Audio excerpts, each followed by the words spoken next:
palpitations, they can be from nervousness, caffeine usage, stimulant usage, maybe if someone's a bit dehydrated. Also, if someone's new to exercise and they're not used to their heart like pumping hard, they might mistake it as a palpitation. It's a pretty general thing. You do it yourself or what? Yeah. Just like when you're going hard up the last bit? Or afterwards? Sometimes during exercise. What does a heart palpitation feel like for you? What are you feeling? Oh, you just get like this weird feeling. It'll beat like really fast for like fluttering, and you get like. I get that occasionally. Yeah, it's weird. I've always scary. had it. Yeah. It's sort of normal. The main thing you want to do is you want to keep breathing. Yeah. You don't want to hold your breath. Yeah. When you hold your breath, you raise your blood pressure. You want to keep breathing from the belly, stay relaxed. When you tense up, you increase your blood pressure. Increasing your blood pressure is okay for a sprint, but not for climbing a hill or doing a time trial. You want to stay relaxed, have your blood pressure sort of normal, not elevated. Has So anyone keep else breathing. had like heart palpitations at all? What exactly? Maybe we have a problem. What exactly is it? Just where you like flutter, like your heart rate flutters for a moment. Is it painful? No. There's like a butterfly in your chest. What's that? I knew someone that had it. They said it like there's like double beating, Yeah. and it was like really uncomfortable. And somebody else that I knew said like they didn't even feel it, like they can ECG, they can even feel it. Like I've had it my whole life, so I don't know. Yeah. I'm still here. Next question. It's working.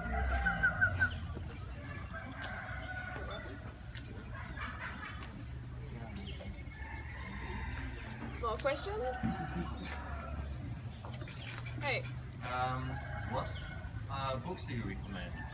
what Like, books? Yeah, ebooks. Ebooks. Yeah. Like in what realm? Like diet, lifestyle, like motivational. Yeah, motivation. Yeah. Unleash the Giant Within, Tony Robbins. That's a good book. Yeah. What's the other one? I've got like, I do audiobooks. Hang on, let me just have a look at my Audible. Awaken the Giant Within, The Gratitude Effect, Dean Martini. How to Win Friends and Influence People. Think and Grow Rich, 7 Habits of Highly Effective People. I think a lot of people have probably heard these ones.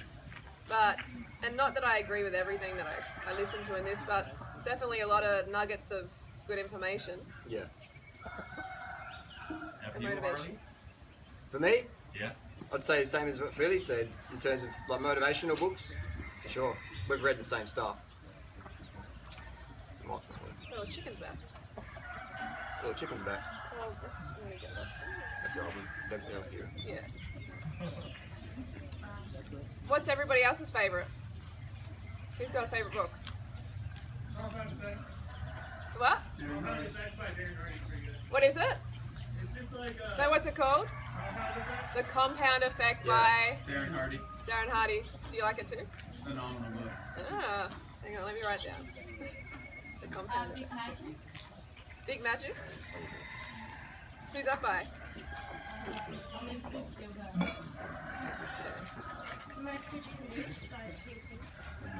Who's read The Alchemist?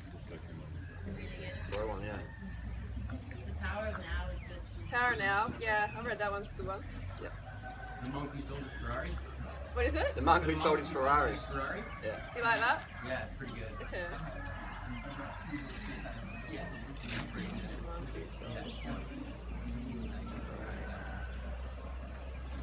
What with Big Magic? Yeah. Okay.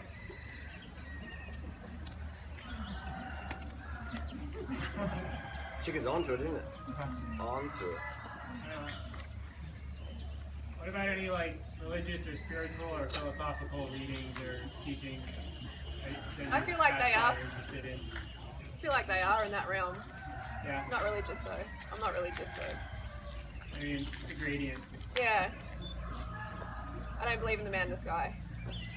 That's my views on it. I mean, some people think Buddhism is religious. So it's like, I think there's something more, but I don't think it's a man in the sky. yeah, probably not. Hey, you want some Are you alcohol? familiar with Gary Vaynerchuk? No. He's like a social media expert. show you his book later. Social media expert. Yeah, How many like, followers he does he has have? this book called Jab, Jab, Jab, Right Hook. I always like to see how many followers the social media experts have. Like 400,000 maybe. Not bad, not bad. Did he buy Is it? he on YouTube though? Did he buy Yeah, it? he's on YouTube. And how many subs? I just know this. Views. I met him in person. He's a really good guy. Yeah, okay. But basically, his book's about like a lot of people. They just throw the cell out right away from whatever they're doing instead of just like doing things to lead up to it. It's really good. They throw the what out? Like the sell, like they're trying to sell something. Yeah. But it's a really good concept though with social media instead of just, you know, just throwing things in people's face to like maybe lead up to it. Yeah. Good read.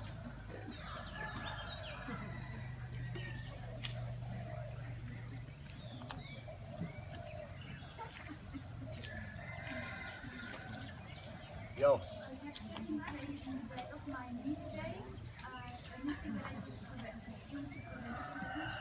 Yeah. Your knee sore. No, not my knee. Your hamstring, yeah. You ride up in sneakers today? Yeah, I changed sneakers after 2 kilometers in 2 seasons. Okay. I couldn't do it in seasons. Because it's sore. No, it's just Why couldn't you ride clip-ins today? It was too tiring. It was the Friday originated out. With clip-ins. Yeah. But it's easier with clip-ins. No, for me it's harder. I don't know why. It's definitely easier with clip-ins. Well, Why do you think it's harder with clip-in shoes? In flatland, but I don't know why. No, that's 100%. It's easier with. If it was easier with sneakers, I'd run sneakers. It's a lot harder because the sneaker bends. So when you push down the power, you lose the power in the sneaker. So the cycling shoes are always faster. So I'm not sure. Well, you couldn't clip out or something, or No, yeah, that's a psychological. Yeah. You always use your clip-in pedals. If you want to make it easier, use clip-in pedals for sure. Because the shoe's just stiffer. So when you push down, the power goes. The power goes. Can we give the chicken some corn? Yeah.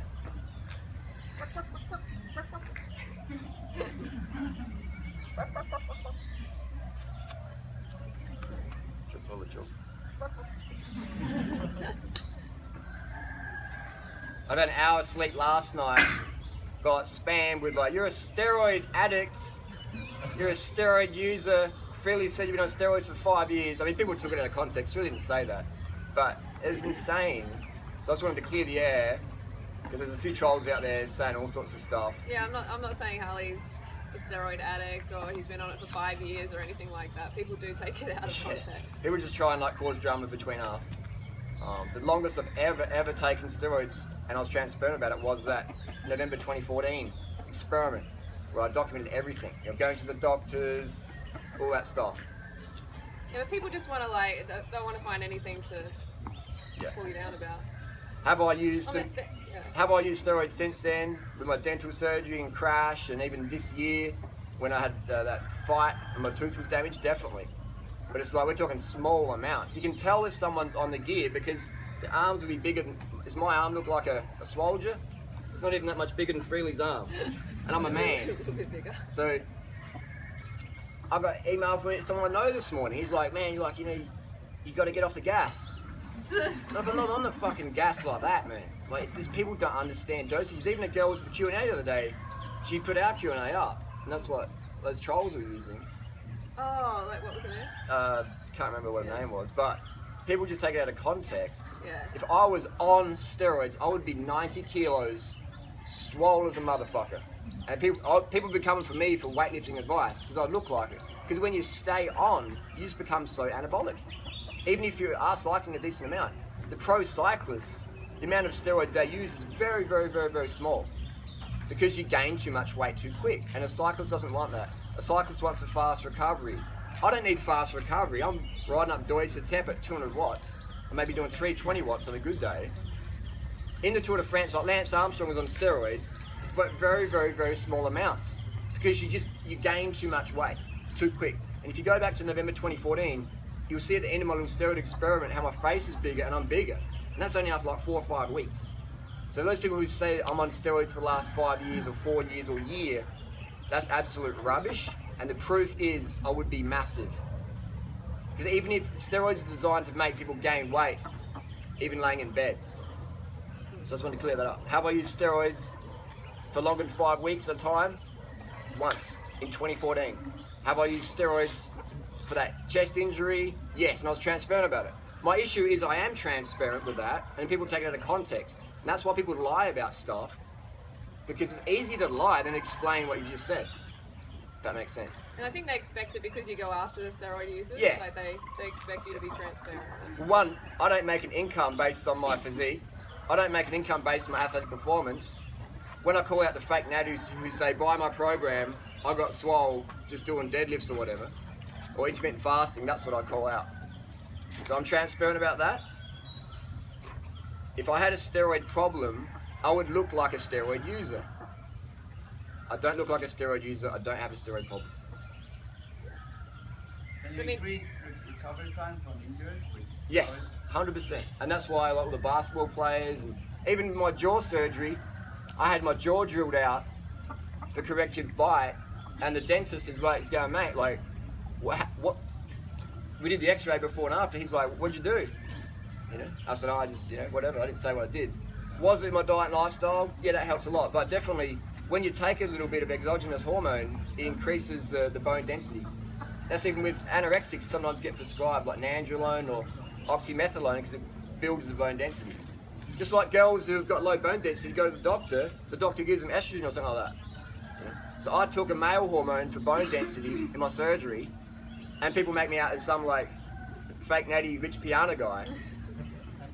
Yeah, I mean, and I think people have to understand, like, realize that it doesn't make you a bad person if you've taken steroids or if you take steroids or whatever. You know, I think people associate it with being a bad person for some reason. There's just so much stigma about it. There's a lot of people who really believe it though too. Really believe it? Yeah, that you're on steroids. Well, they want to hate. But here's the proof. If I was on, people say I'm on EPO. If I was on EPO, I've got 20 years of training under the belt, right? I would be doing probably 27 minutes up here in a couple of weeks, maybe high 27s.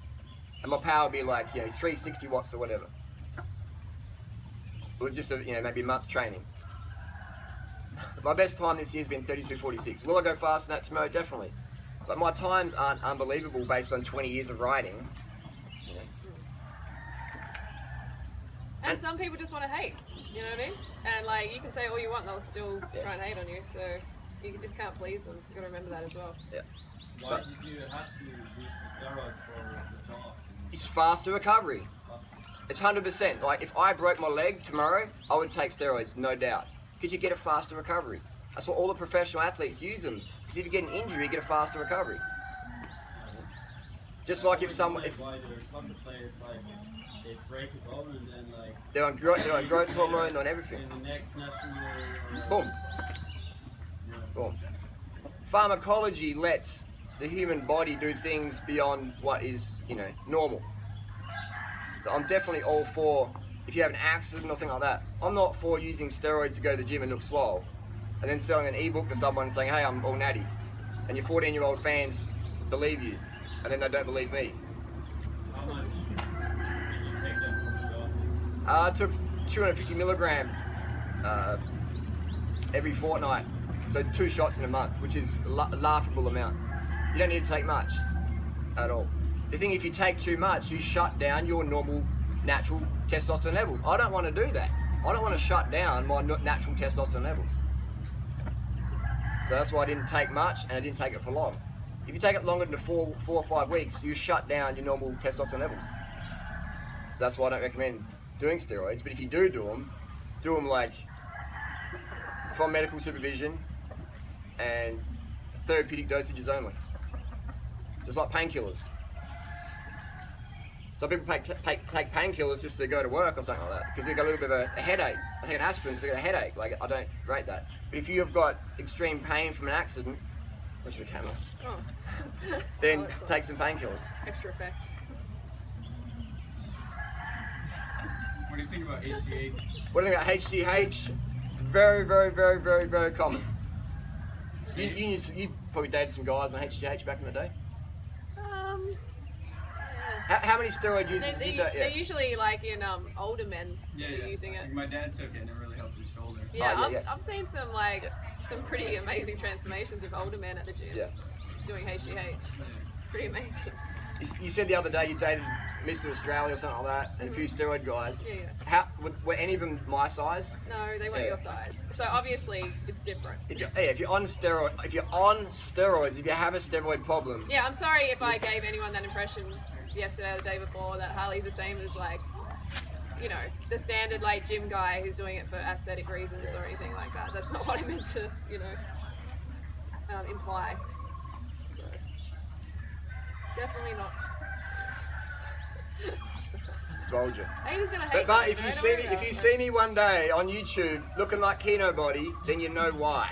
You know why. 100% Keno body on You the said, gas. fuck it, I'm gonna do it. Yeah, and sometimes I think that, but I prefer cycling. You know? I prefer cycling. And every kilo as a cyclist is basically 1 second per minute. So if I put on 5 kilos of muscle, which is easy to do, then I lose maybe 50 seconds pretty quickly on a climb. I prefer being lightweight and lean and healthy than being a soldier.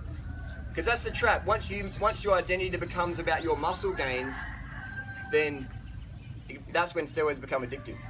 Definitely. Yeah, it's dangerous. And that's what most guys are using it Yeah. for. So just to recap, in case there's any doubt, have I used steroids? Yes, I've been pretty clear about that. Would I ever use them again? Yes. For therapeutic reasons, surgery reasons, or accident reasons. Is my performance steroid assisted? No. And the proof of that is my best times, my best power output was in 2013. My best 10-minute power output was in 2013. Pre-steroids era. Steroids don't really increase performance for a cyclist unless you're in a stage race where racing for 5 hours, 8 hours a day is naturally lowering your testosterone levels, and you might take 10 milligrams of androl per day just to bring it up a little bit. Otherwise, steroids won't help you as a cyclist for one-day racing, etc. EPO will. EPO definitely will. Am I an EPO? No. Have I ever taken EPO? Never. Would I take EPO for a YouTube video under some guidance? For sure. For sure. I like to be transparent, and I'm very curious as well. I was curious what performance gain I would have as a cyclist. I was curious what it would feel like. I was curious to how much muscle I'd put on. And my bench press was an all-time high just after 5 weeks. I had a bench press for 20 years. I'd use it every now and then. And just after 5 weeks, on a low dosage, testosterone and anthate, my bench press was all-time high. 5 weeks. It's crazy. Crazy. Yeah, no wonder guys in the gym get addicted to it. Steroids definitely addictive because it changes your physique and people give you compliments about it. And then you're like, whoa, you know, maybe I'll do a little bit more. More's better. So if you're gonna use them, guys, be real careful. And I don't recommend them. Unless there's maybe you had a surgery or whatever. The Strava you make once this distance challenge in January, you called the video, how much weight did I lose? And you never answered the question in the video. Typical Durianrider. How much weight did I lose? I lost a lot of weight, man. And that's why I can't do big miles. Yeah. That's why I can't do big miles. I just get too lean, and people call me the skinny tapeworm, and then they call me the steroid abuser. Then the carbs make you fat. So I'm either on steroids, swolger, or I'm too underweight and carbs make you fat. Like it's insane. How much weight did I lose? It's hard to say, but if you look at the video, I'm really, really, really lean. Like lightweight, and I was flying, and that's when I set my PRs for power. Yeah, that's when I set my PRs because I was super light and super trained up, and I haven't been able to beat that power. Even with steroids, I haven't been able to beat that time trial power. You mean watts per kilo? Watts per kilo and total, yeah, watts per kilo. And total one. Yeah. So the only thing I noticed with steroids and cycling is sprint power. Yeah, for sure, you notice that straight away. But time trial and power, unless you're doing stage races, it won't help. Won't help. How was the reaction of the people that you met after the ride, being so lean and having so much wrinkles in the face? Oh yeah. Low body fat and You remember that, Freelee? Like, when 2013, 2014, I was doing those big mile challenges. And you're 59 kilos. You said once at the airport they were stopping you because like. I did look like a heroin addict. People still call me a heroin addict. I've never used heroin, but people still call me a heroin addict. I remember when you were 59 kilos. Yeah. 2008, he was 59 kilos. At 6 foot. Pretty light. Yeah. Very light. You didn't have the power though. Nah. We weren't eating enough. We were 100% raw, so we just weren't eating enough. Let me feed the baby. Yeah. Feed little chicken. How much weight did you put on in preparation for the 2013 Strava January 2nd time? No, I was pretty lean, man. How many miles did you do? I don't remember. I did 6,025 in 2013, and then 2014 I did 6,545. I could have done a lot more, but I was doing a lot of climbing. I mean specifically the January Strava challenge. Which year? 2013 was it? I did 2013 and 2014. Yeah. How many miles did you do? Do you remember 2013? Mileage I don't remember. Kilometers I remember. It's about 6,045 for January 2013. It's about 6,565 or 45 for January 2014. It's all on Strava. I could have done a lot more. I did a lot of climbing and socializing, and it was good times. Good times. But there's a guy in Florida who did on a recumbent, did some crazy amount of mileage last year, and he's obviously on the gas because he's a big guy. There's no way you can stay a big guy and ride a bike a lot unless you're on the gas. But he did some insane amount of mileage on a recumbent, like full on. Gert, right? What's that? Gert. Yeah. What's his name? Sir Fugel. Yeah. Kurt, that's the one. Definitely not full natty bright. But he was on the McDonald's as well. Yeah, plus everything. So that just goes to show, how many miles did he do? Kilometers? You did 75,000 miles. 75,000 miles in a year. Yeah. And he's big, muscular looking. So that just proves how effective McDonald's is and steroids are maintaining weight. Yeah. I literally couldn't do that many miles because my body would be like, nah, you're getting too lean, we're going to shut down the motivation to train. So that's just more proof. It's not about just mileage for weight loss, it's diet as well, massively. This is meditative, isn't it? Feeding the chicken. Therapy. Chicken therapy. Therapy. When you guys eat out at restaurants, how concerned are you about salt? So I find that, whenever I'm ordering dishes, even if I know it's low fat or low oil or something, I'm just always stressing out about the salt. I definitely don't stress out about it, but I do check it and ask how salty is it, or try and get it low salt. I definitely do try that, but I'll sweat it out as well if it is a bit salty. The next day I sweat it out and hydrate. Because Freelee's so lean as well, I don't mind a bit of salt. Yeah, we need to put a bit more salt and fat and stuff like that. Yes. Okay, so it's not something to stress about too much? Nah. Yeah, don't ever stress about anything too much. You know what I mean? Just find a solution rather than stress about it. Yeah. Just keep walking in the pathway of solution. Whenever you can get low salt, just go back to that place. If they're willing to what's that? Oh. Done. Keeping him regular. Yeah, if you go to one place and you just tell them, they usually get the idea and serve you. Okay, so you bring it up at the restaurants. Yeah. It's pretty good. Would you say low oil or low salt more important? Low oil. Low oil, yeah. Because the oil makes your red blood cells coagulate, stick together. That can cause a clot in some people. Or just can give you oily skin. Some people can give them a little bit of pimples, which is not a health issue, it's just cosmetic. Having the oil can also decrease the glycogen retention, so impede your recovery. I would say that, and I can speak with personal experience, that a low-fat diet will benefit the cyclist more than doing anabolic steroids, in my opinion, from a recovery perspective. Sugar water plus no oil, low fat, in my personal experience, will improve glycogen retention better than doing testosterone. Testosterone also improves glycogen retention. But in my experience, the sugar water and the no oil, yeah. If you did both, then yeah, for sure, you go next level. But for someone like me, I can just train more, get more benefit.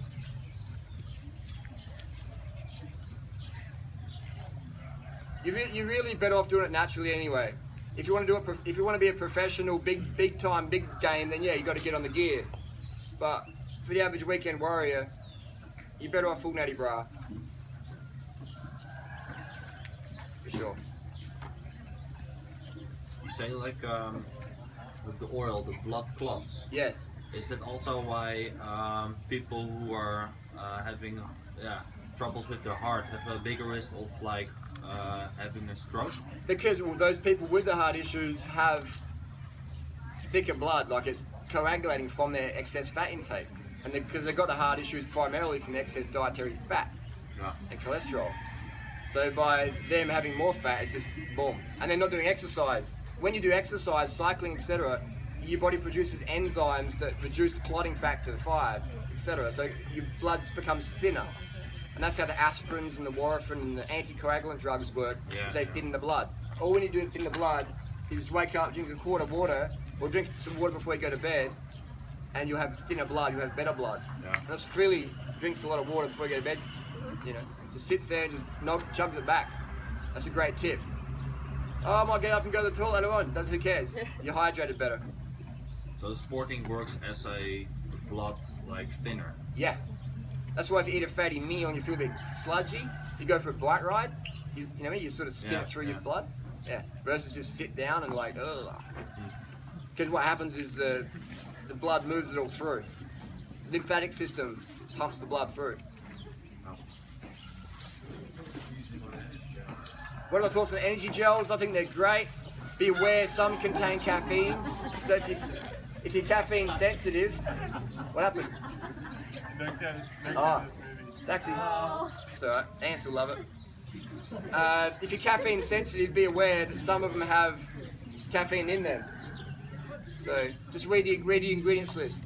I've used caffeine gels before, they work, but if you're going to use caffeine, I'd save it for special occasions versus a daily or weekly thing. Otherwise, your recovery's decreased and then you start to dig a hole. I would say a mixture of whatever. If you can get enough calories eating dates, whoa, so if you can get enough calories eating dates, then that's fine, do that. I use the gels, there's a bit of variety, sugar water, things like that. What was that? My preferred is like organic sugar in water, 100 grams per bottle. That's my preferred. But I'll eat any vegan gel. Cliff gels, hammer gels, power gels, all that stuff. They're basically just maltodextrin, glucose and fructose.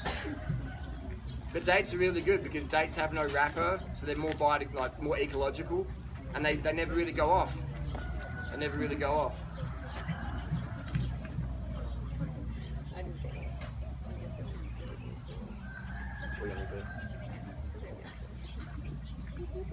Q&A, Rawtill4 Thai Fruit Festival. Thai Bike Festival. Oh,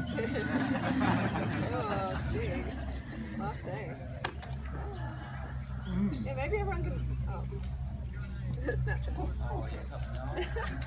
Yeah, you didn't make the cut. Maybe everyone can wave as they go past. Yeah. Before everybody goes home. Oh yeah, start this way. Yay! Woo. Waving. Look at all those happy faces. That was good. Awesome.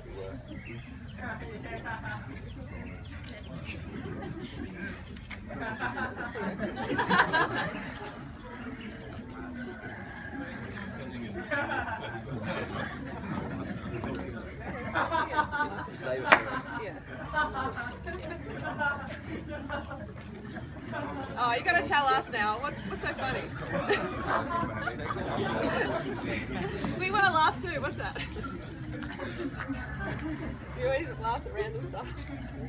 Tell us. Okay. Stretching can be pretty funny. Questions? Do you think that environmental damage is reversible? And where is society heading in the next 10 years? Environmental. It's environmental The topsoil can be like replaced. Like if Is it's it reversible? Like, certain like environmental damage is healable. do you think that people will cause more damage in the next 10 years? If it's going to be more like environmental? Well, I think in the next 30 years, the whole planet's going to go vegan.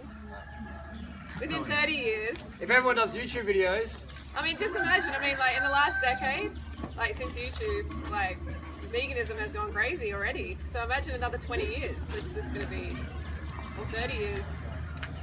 Did you see that Google spike for vegan searches in 1 year, April 2016, April 2015? Who saw that in my video? Really? Yeah. But like the Google spike, like in searches, you know? Yeah. That's, no, it's over last year. Oh, it was last What's year, that? We overtook vegetarianism. We overtook vegetarianism. Nice. Yeah, just in 1 year, April 2015 to 2016. By a lot. By smashing it a lot. Yeah, so just imagine in like 10, 20, 30 years. Just imagine if there was like, you know, 100 Freelee Durianriders banging out celeb videos or fitness videos or just whatever videos. Yeah, instead of videos about other vegans. Yeah.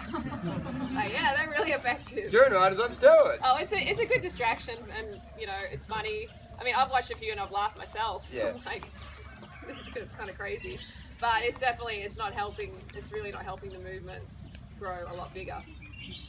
Yeah, I don't care what people say, make fun of me or whatever, but when someone says, you know, I'm this lean because I've still got Crohn's, or I can only ride a bike fast because I'm on EPO, that gets to me because...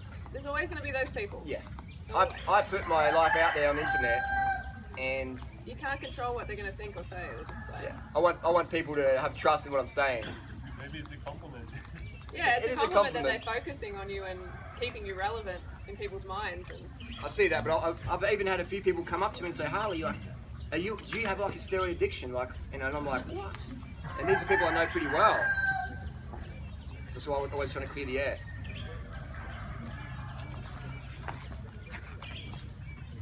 you just have to start worrying when people don't make videos about you. Yeah. Really. If they're not talking about it, then you're becoming irrelevant pretty quick. That's right. And you can't think that everybody, just because you see a few comments, not everybody's going to think with those few comments. Do you know what I mean? Like, you don't blow it up into something it's not. You should see my Tumblr, my Strava, my email, my Facebook today, my YouTube. It's going off. It's like 10 people can do that. Nah, it's not. It's more than 10. It's people I know personally. Like, going, what's going on? Even Sean Lee just rang me up this back on the hill there when I was fixing my front tire. He rings me out, and goes, "What's going on, man?" You like? You get a lot of attention. Yeah. You always wanted attention. You know, you're getting it. I was neglected as a child. You'll be right. Just like everything, it blows over. We keep going. Doesn't matter. Just keep focusing on what matters. That's it. Questions.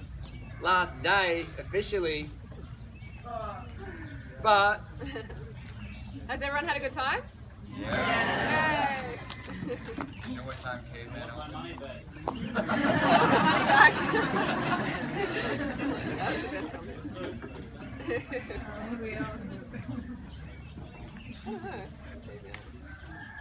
I don't know, maybe 9, 10. Give him a call. Give Caveman a call.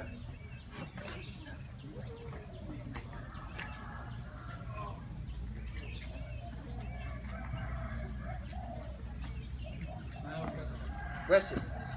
Yeah, what's been your favorite moments this year so far? Favorite moment this year? Freelee, you want to go first, or? You go first. I'll think one. My favorite moment, man. Every fucking day is my favorite moment, because that's all you got, right here, right now. Yesterday is history. Tomorrow is a mystery. That's what I want to hear. Right here, right now, is the gift, and that's why they call it the motherfucking present. But to answer the question, man, every day is challenges, adversity, ecstasy, pain, and life. Every day is a good one. But to answer your question, this event has taught me so much about myself and given me a lot of clarity.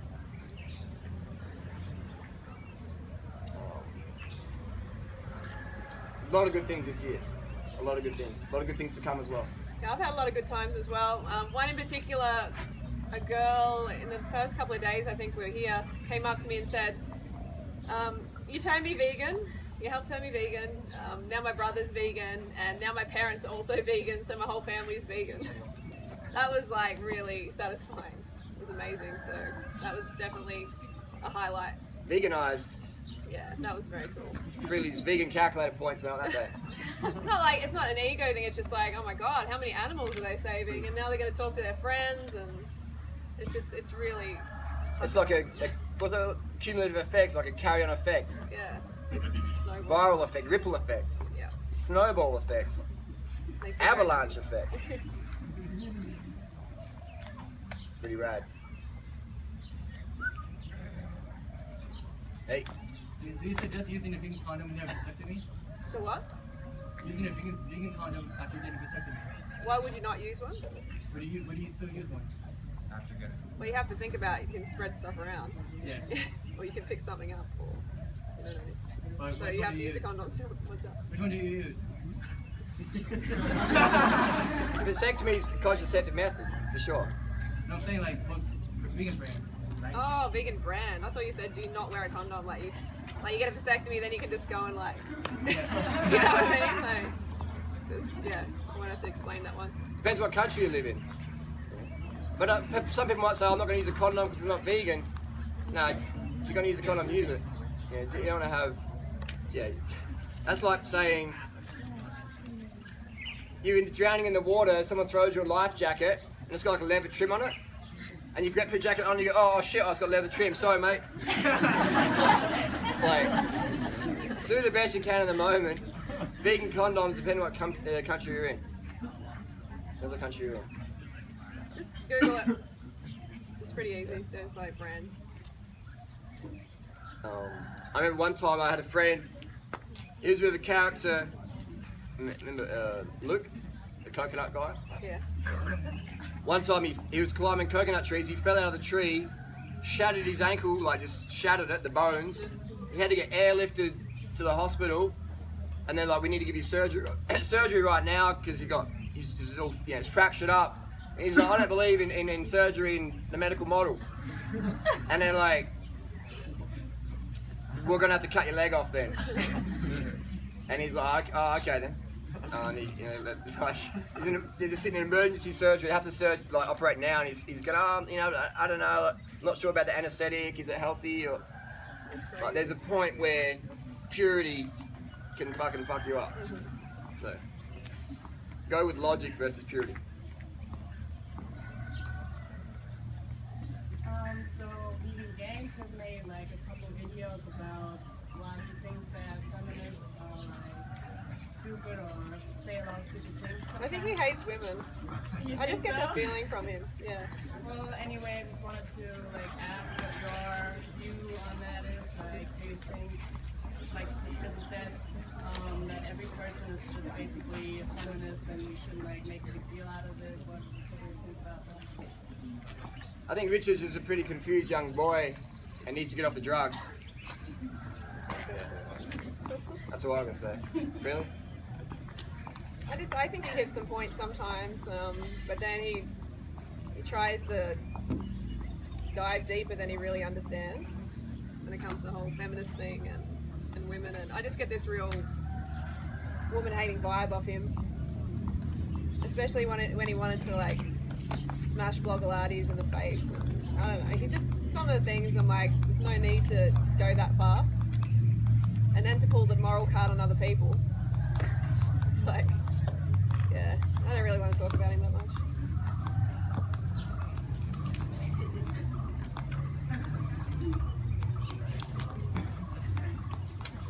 How do you organize your day? Because she's self-employed. How do we organize our day? Day, yeah. And then do you have those days where you feel like completely lazy and not doing anything at all? Yeah, definitely. Yeah, I'm good at that. Yeah, couch time. Just put the feet up, relax.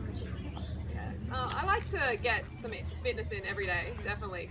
Work out. I'm very habitual. I love my habits, my routine. Yeah, get the cycling in, and during the middle of the day is usually like YouTube, hanging out, relaxing, emails, all that sort of thing. And then dinner. It's not you know, it's not that like complex of a day. Is it, how many hours a day you think you dedicate to the YouTube? Well, now the festival's over, I'm going to be dedicating many hours a day, like maybe, I don't know, 4 hours maybe a day. Me, I just open the computer and just boom, just do whatever needs to be done. I try to make sure I eat 3 meals a day. Obviously during the festival, my sleep schedule goes boom, out, and I'm cool with that because it's only 3 weeks. I can recover. I've got to take steroids. Yeah, I like to just wake up and do the important things first thing in the morning, because otherwise it's easy to get caught up. Like for me, what's important is staying fit and doing some sport, and that sets my day up. You know, go out for a bike ride, I grab my water, grab some fruit, grab the sugar, go for maybe an hour bike ride, and just sort of, you know, think about the day, what I'm going to plan, etc. And then come home, just get on the computer, boom, start hitting it. Creating content, emails, Tumblrs, looking at stuff, whatever. And just do that until whenever it takes. But my ideal schedule is, you know, up with sunrise, in bed by 8, 9 p.m. Lights off, electricity off, phones off, everything off. Just chilling, thinking about the next day, or focusing on gratitude, or how I could have made today a little bit better, what I could improve upon. That's my ideal schedule. If shit happens, I don't freak out. I understand that's just life. Like you're getting a flat tire or a problem, you deal with it and keep moving on. If you sit there kicking your bike, it's not going to happen.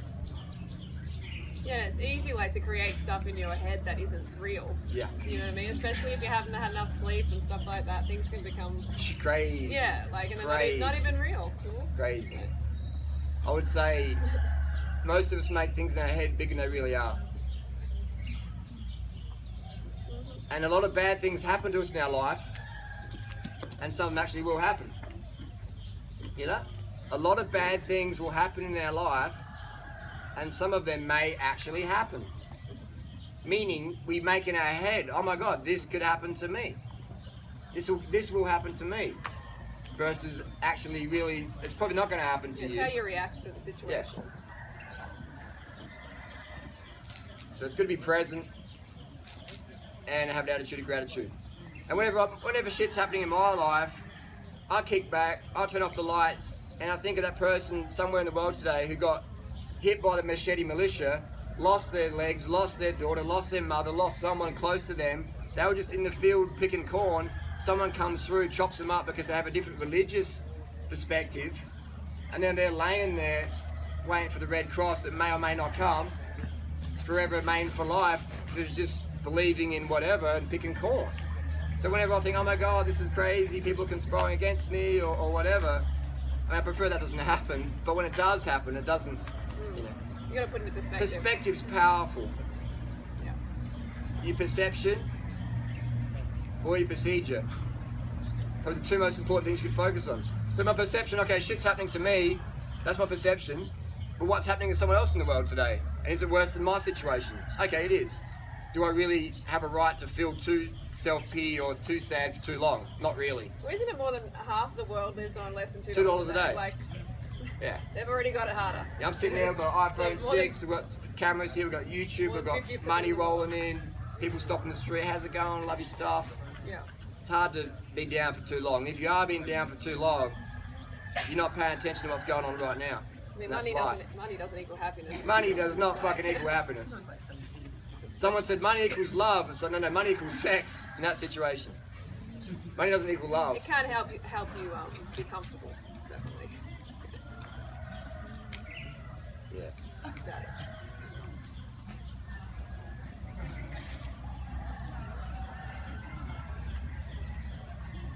So many people do we have here? Yo. So, there are a lot of changes this year to the festival. Did you like them, and do you have ideas for more changes for next year? Changes for next year. To make it more like. I personally would like, I'm not sure if Freelee's down, but I would personally like to make it longer. So then we have a bigger crossover where the uni students or the other people who can't get time off work or whatever can come in. Because you see people turn up today. I see, who turned up today? Don't make me look like an idiot. I mean, some people, I saw new faces anyway at the hill. On bikes. So people are turning up. I've had a lot of requests, make it longer so I can come in. And that way people can come to Thailand, spend 1 week here and then go travel or do whatever. And often come back so they realise the rest of Thailand's not as good as this event. So I'd like to make it longer. And also for next year, let me know if it's a good idea, in the evening have like a meet up at like 4 o'clock, maybe at Green Hill for YouTube tips, or at the park, the fruit park. Where was that fruit park? You're right? Fruit park. Yeah. Near the university, where you did the raw dinners for a little bit. Yeah, that was really nice. And that way then, even if we turn up or we don't turn up, at least there's another organised event where people can hang out and mingle. Because that's essentially what this event is mingling. Just can't ride in there and stuff. Yeah. This is a place where people meet each other.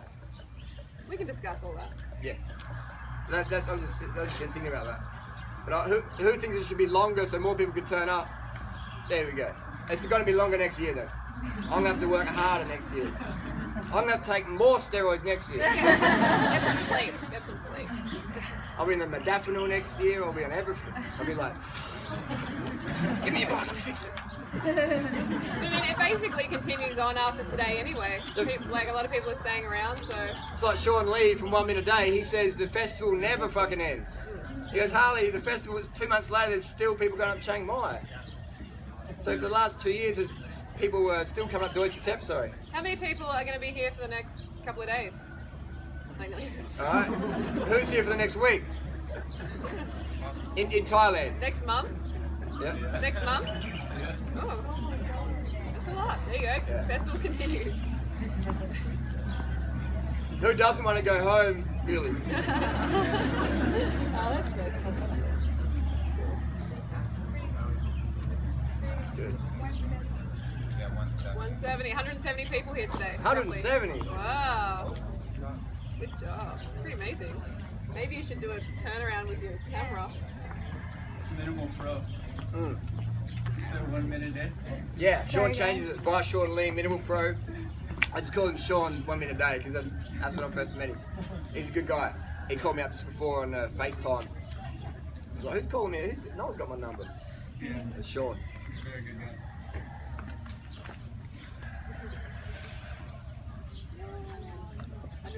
Banana TV.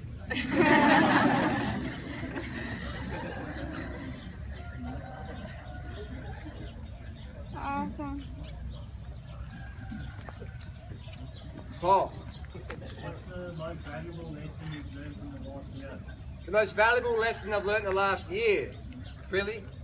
He's asking you. You asking both of us? You go first. Yeah. Okay, both of us. Me go first? You go first. Most valuable lesson I've learned in the last year. Wow.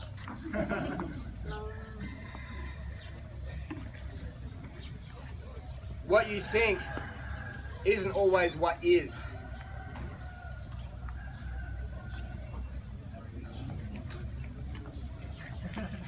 Trust your own intuition. That's what I've learned. Just even more. Did you get sub 40? Close, close, close. We'll have another go tomorrow. Well, how do you think over? Oh, you're close. But just in the last year, you've progressed so much. You know, you did you went for the sub 40 yesterday, yeah? Yeah. So that's the incredible improvement from just getting your first road bike last year to now, like, you know, attacking the climb, holding the wheel, spinning it, and it's really pretty rad. Imagine in another year's time with another year of training under your belt. Yeah. That's what I love about this event, just seeing that transformation. Margaret! 20.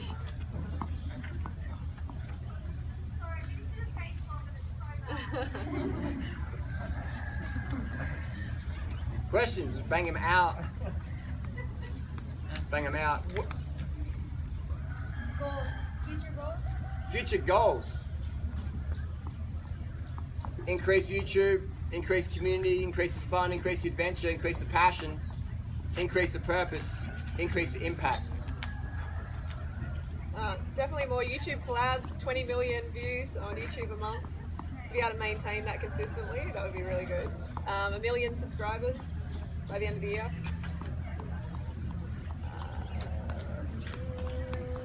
Sub 30 up Doisy Tap. No, just kidding. That might be pushing it a little bit. Yeah, mainly YouTube goals. So.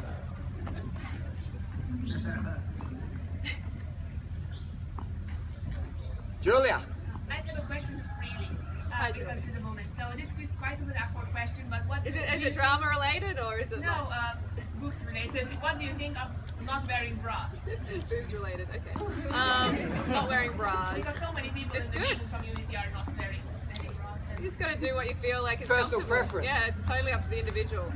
I think it's great. Personal preference. If you're a runner though, Yeah, obviously if you're going for a run, It you don't might want be to a give bit yourself tough black for some eyes. people. Like,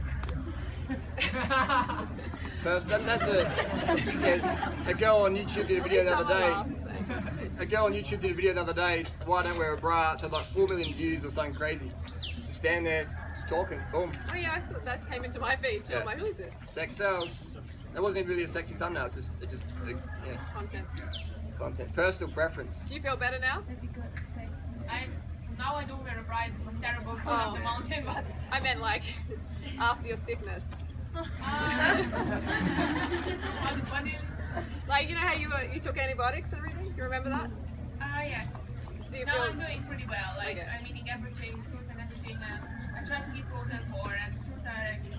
It depends what kind of fruit I eat. Papaya is not really the best, but when I eat like mangoes and dragon fruit and You look good. You look Yeah. like you're back. Biological readout is important. Julia's back. Questions?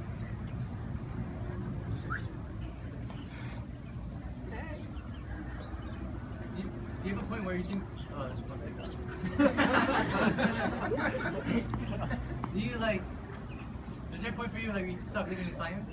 When you what? Stop believing in science. Start believing in Stop it. believing. Oh, Like, do you think there's too much science? Well, science can be Too biased. much like pseudoscience, yeah. No, like, I'm saying like science in general. What's that? I'm saying science in general. Science can be biased though, because you might be a scientist and you'll study stuff and prove stuff that suits your bias. So science is awesome. I love science, but I wouldn't call science 100%. Yeah, you can really truth. you can manipulate it. Yeah. You know, so at the end of the day you have to go with Get it. oh. Just like there was some study the other day that said, you know, putting your hand in some glove will give you more benefits than doing anabolic steroids if you're a powerlifter or something. I'm like, that's just so not true. But they manipulated the data so it did prove it. If that was the case, then all the powerlifters would be wearing these little insulation gloves instead of doing so much gear to pop their heart. So, who told me about that one? Paul or someone. So yeah. No, it's Paul's friend. Yeah. Do you, yeah. Sorry. do you use sunscreen? Yeah. Yeah, I have to. I'm fair, so otherwise. I mean, like when I was 100% raw, I rarely burnt, but you know, now I do a little bit, so definitely get the sunscreen. When you go low, you don't get sunburns? It's a lot harder to get sunburn, yeah. You have more antioxidants in your carotene. bloodstream. The pignogenals. It's protective, it's very good. Definitely.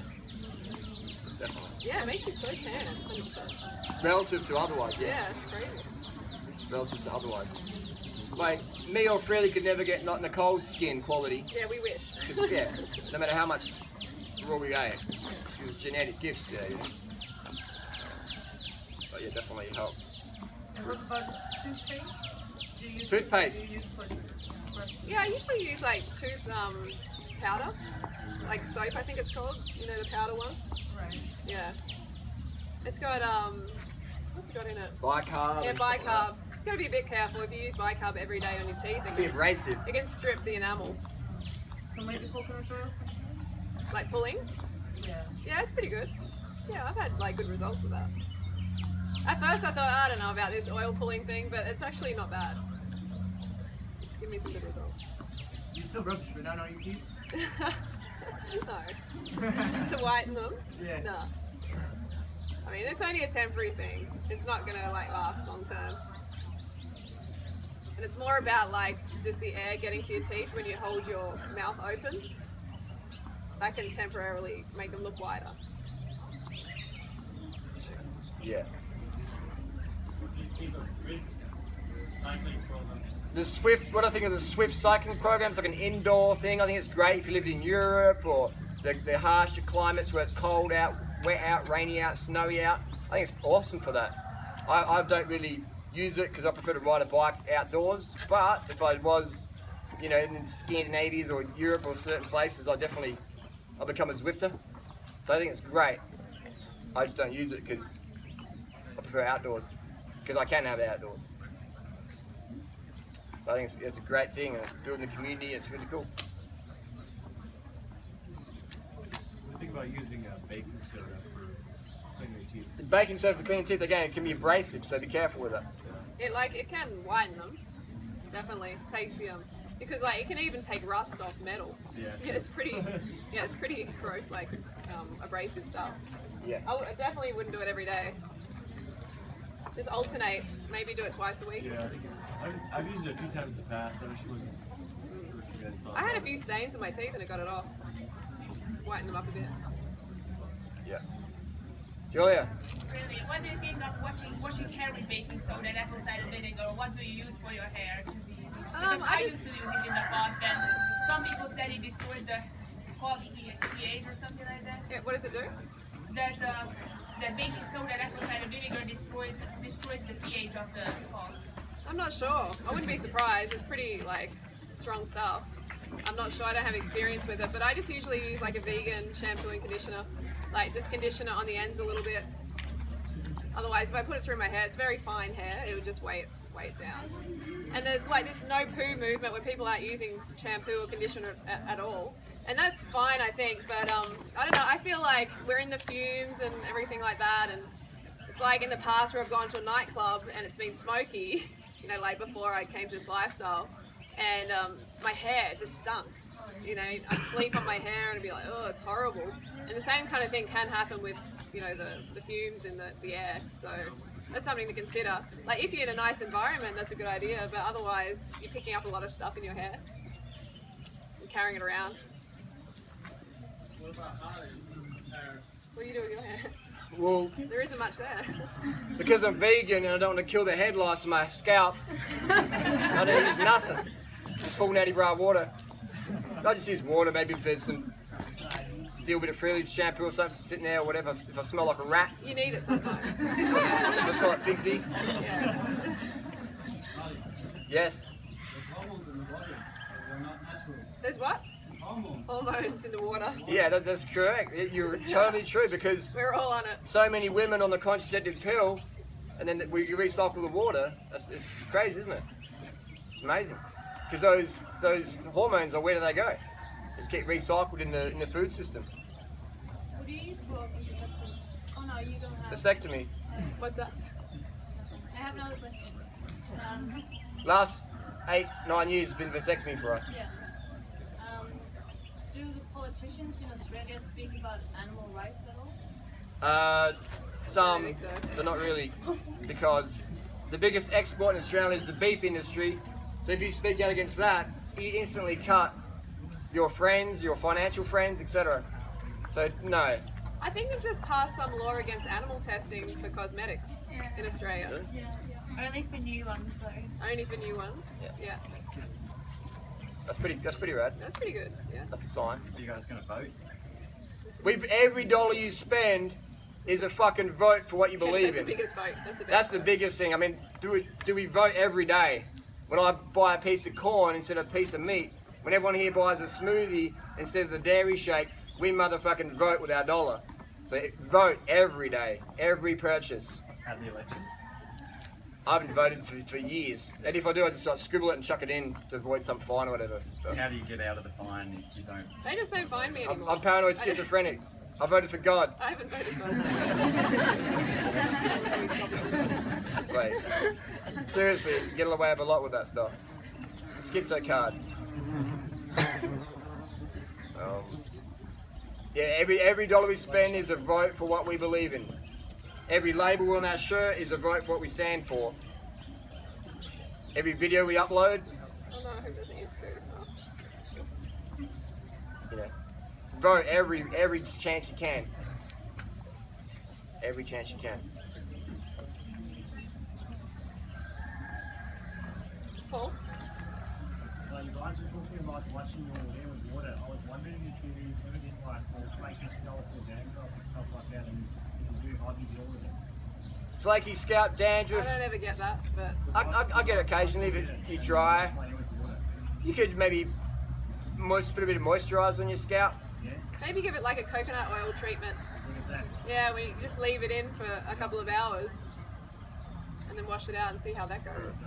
But I wonder what is creating that issue. You know, it's best to always address the cause of it. Yeah, like, I don't get the dandruff, etc. when I'm in a humid climate, but from using like heavy chlorinated water in a dry environment, I get a little bit of snowflake action. Yeah. Aircon? You use aircon? No. So it's, I mean, again, it's more of a cosmetic thing. It's not a real health issue. Yeah.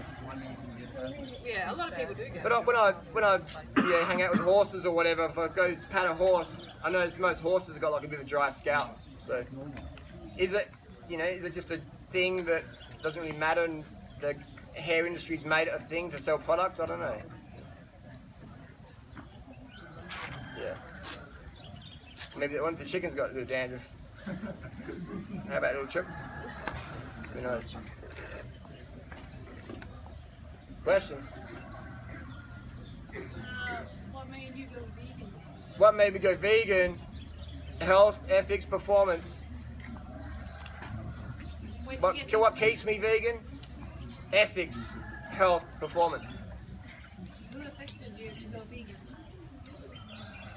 This naturopath guy who wasn't even a vegan or vegetarian himself, who just planted the seed in my head. I met a vegetarian friend called Jonathan Gillen, and he was telling me about meat and stuff, and my friend Jade Lean was talking about like what's in the meat pies, and just these guys who would plant seeds in my mind, and those seeds sprouted, and then I'd go into the shop and I bought that Vegan Voice in April 2001 and went vegan overnight, and then I read John Robbins' book, Food Revolution, a few weeks later, and it just built that conviction. And then everyone said, your vegan diet's shit, you're going to die, or you can't perform. And I rode from Adelaide to Perth in 2002. Totally didn't believe I could do it.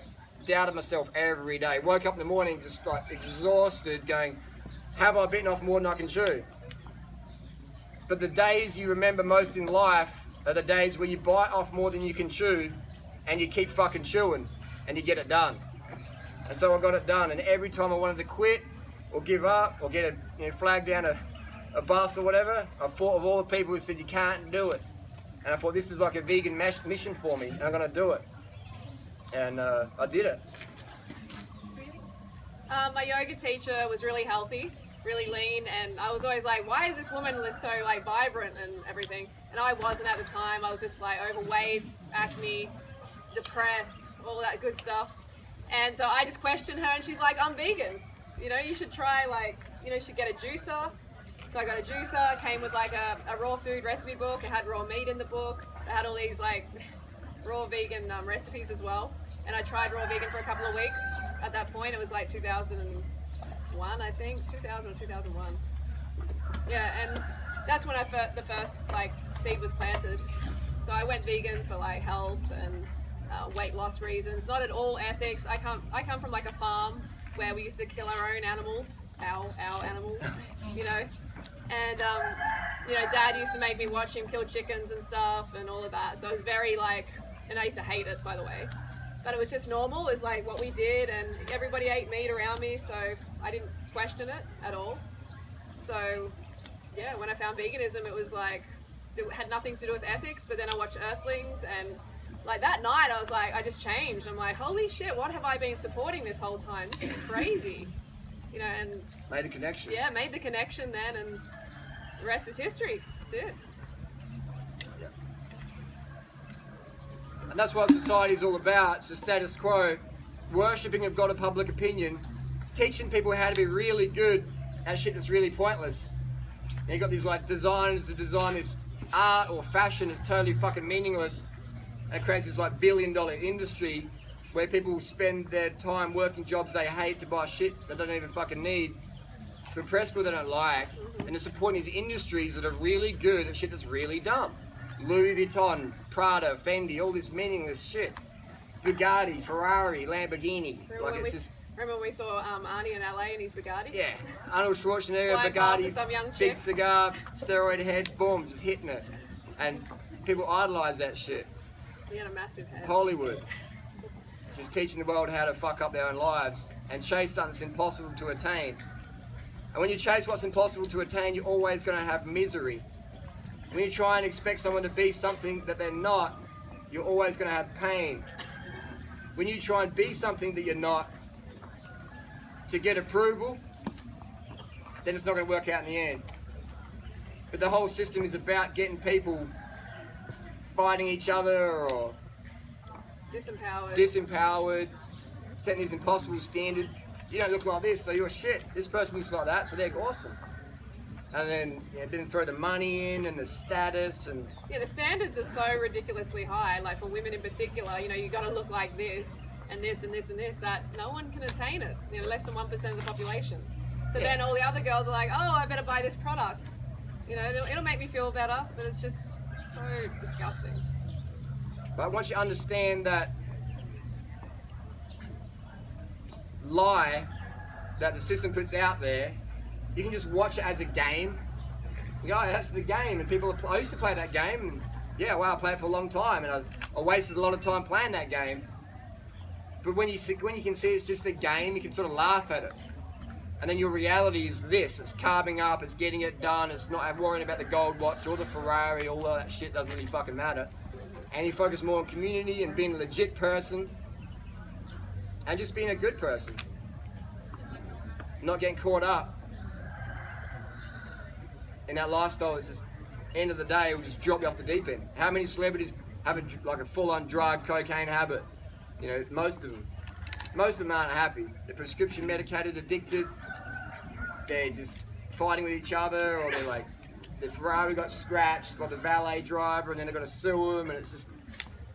But in Hollywood, they print it out like it's some magic dream, but it definitely isn't. Definitely isn't.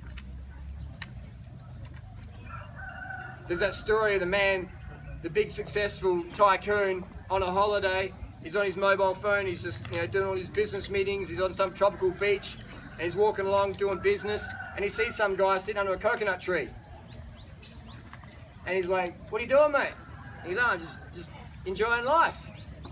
He's going, like, yeah, fair enough, because like, there's a lot of fish in this water here, you could get a boat and catch some fish, you know? And he's like, yeah, I do that occasionally. And he's like, well, you could get like a bigger boat. And let's change this, let's veganize this. So there's this guy sitting under the coconut tree, cracking coconuts and making coconut cream. And the guy's like, what do you do with the coconut cream? And the guy's like, I sell it, to my family, friends in the little village here, and I make a couple of bucks a day. And the guy goes, you only make a couple of bucks a day, but there's all coconuts everywhere around here. You could be making like $1,000 a day, He goes, you get some staff, and you get like a factory, and then and the guy under the coconut tree is scraping the nuts, going, why? He's going, oh, because you can get a bigger factory, and you can put your kids through a better school, and then eventually you'll have more money. And the guy coconut scraper's going, well, what's the point? And the guy goes, well, then you can retire and hang out on a tropical beach, doing what you're doing now, living fucking simple.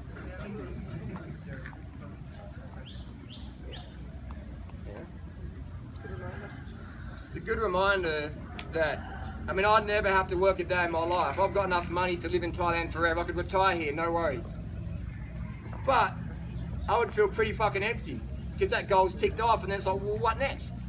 So many people are working these jobs to get the money so they can retire, but I'll tell you what, we're there now, and if you don't have some purpose and passion, you'll just go crazy. If you don't have something to wake up to that's worthwhile, you'll just get caught up in that status quo nightmare and just be hating life. Been there, done that. Questions?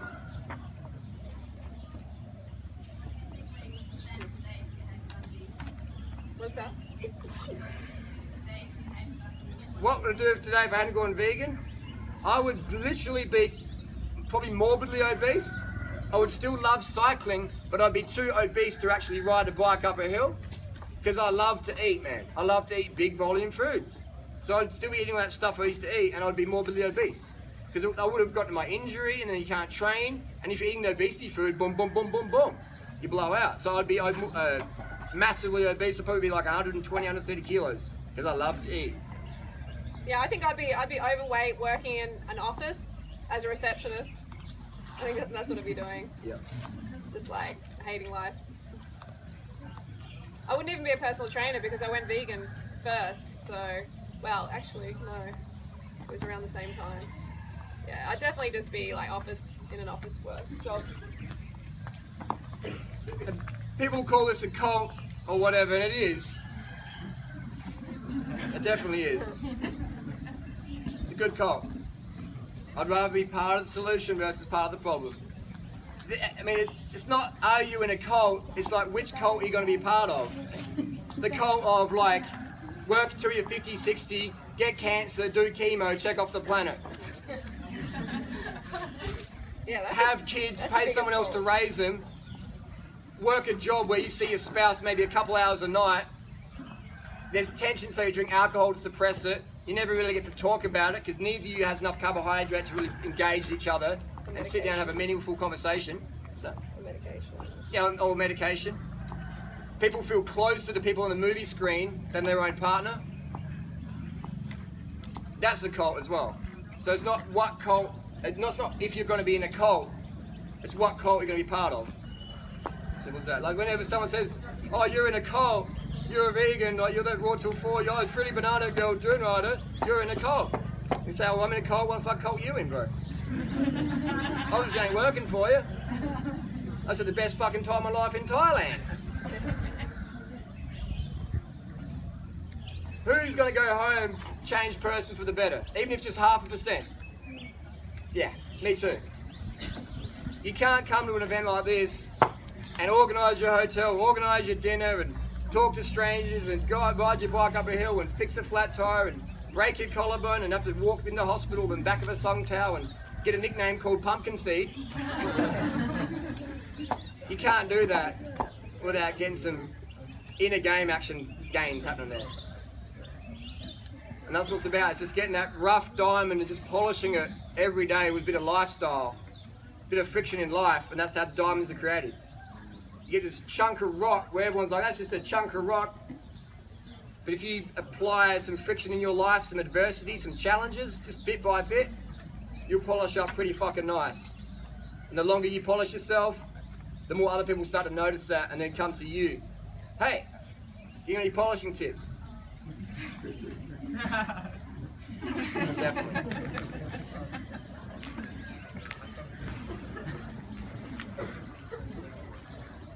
Why are so many people attracted to low-carb diets and get disconnected from animal suffering?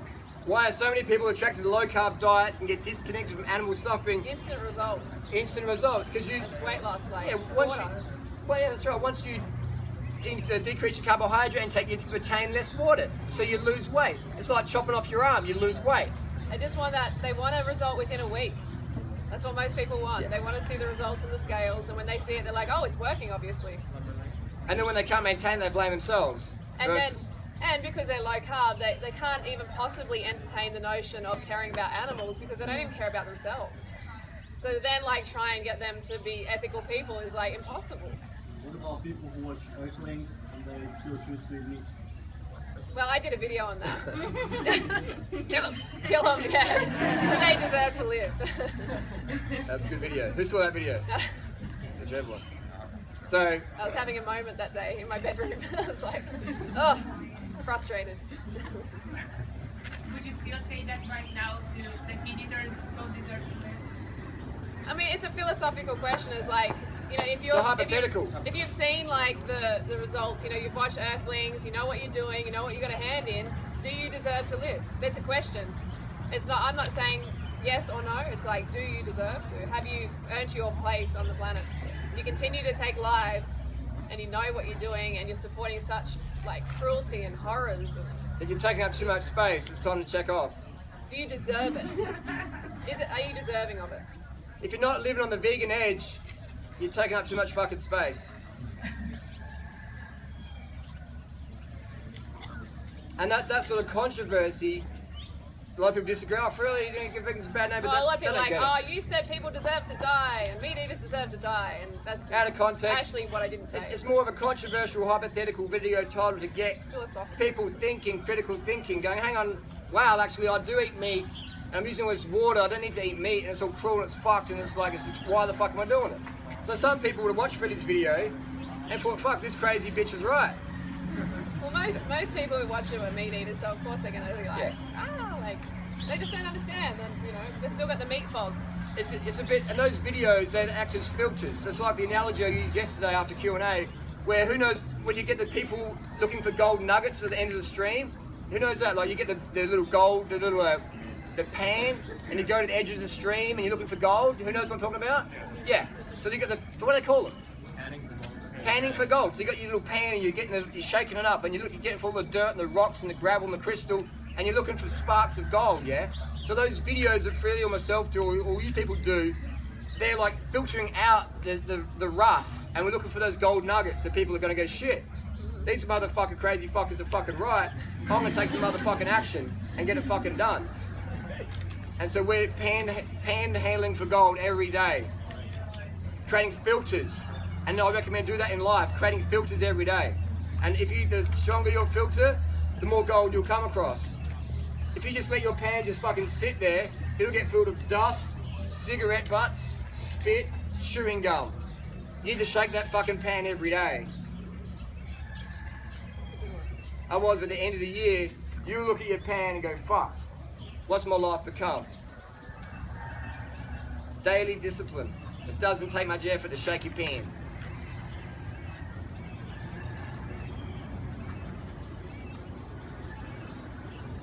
How long did it take you guys before you... I love your fucking t-shirt, Yeah, by the I way. love that shirt. Stand up. I was thinking that.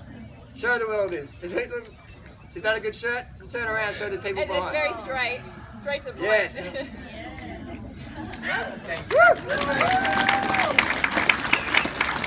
you get that printed in town here?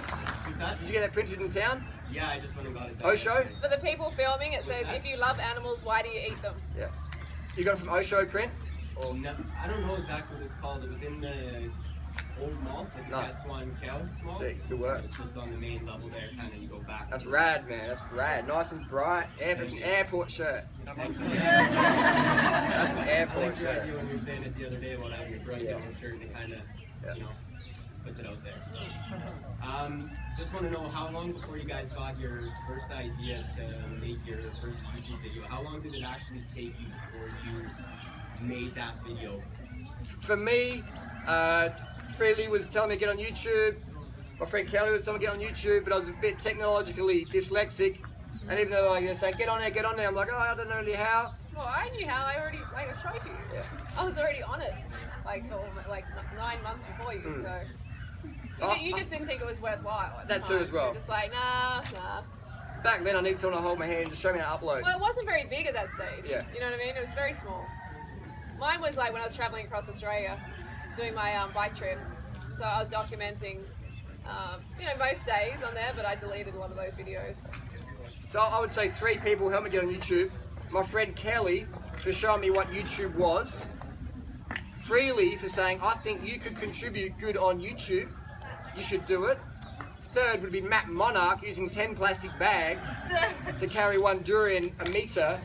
And he's eating the durian and he just leaves the plastic bags behind. Ask how many people know who he is. Who knows what Matt Monarch is? A few people. Not many. Just this space cadet raw food hustler, snake oil seller.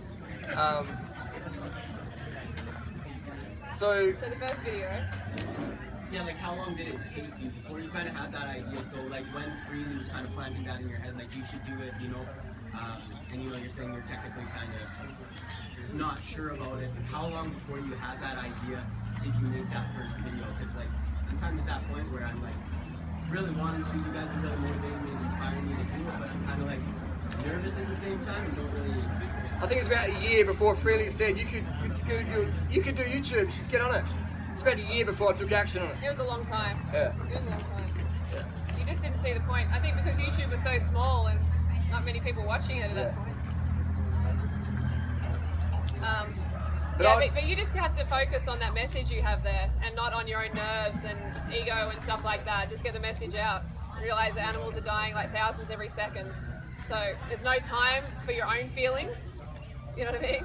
Like if you really want to affect change, like if you really want to bring about change, you have to just step up and forget about that ego stuff. This is going to hold you back. Yeah, just go for it. Fuck. You really could be dead tomorrow. As cliche as it sounds, you could be dead tomorrow. You know, may as well just put it out there. The animals need you. Yo.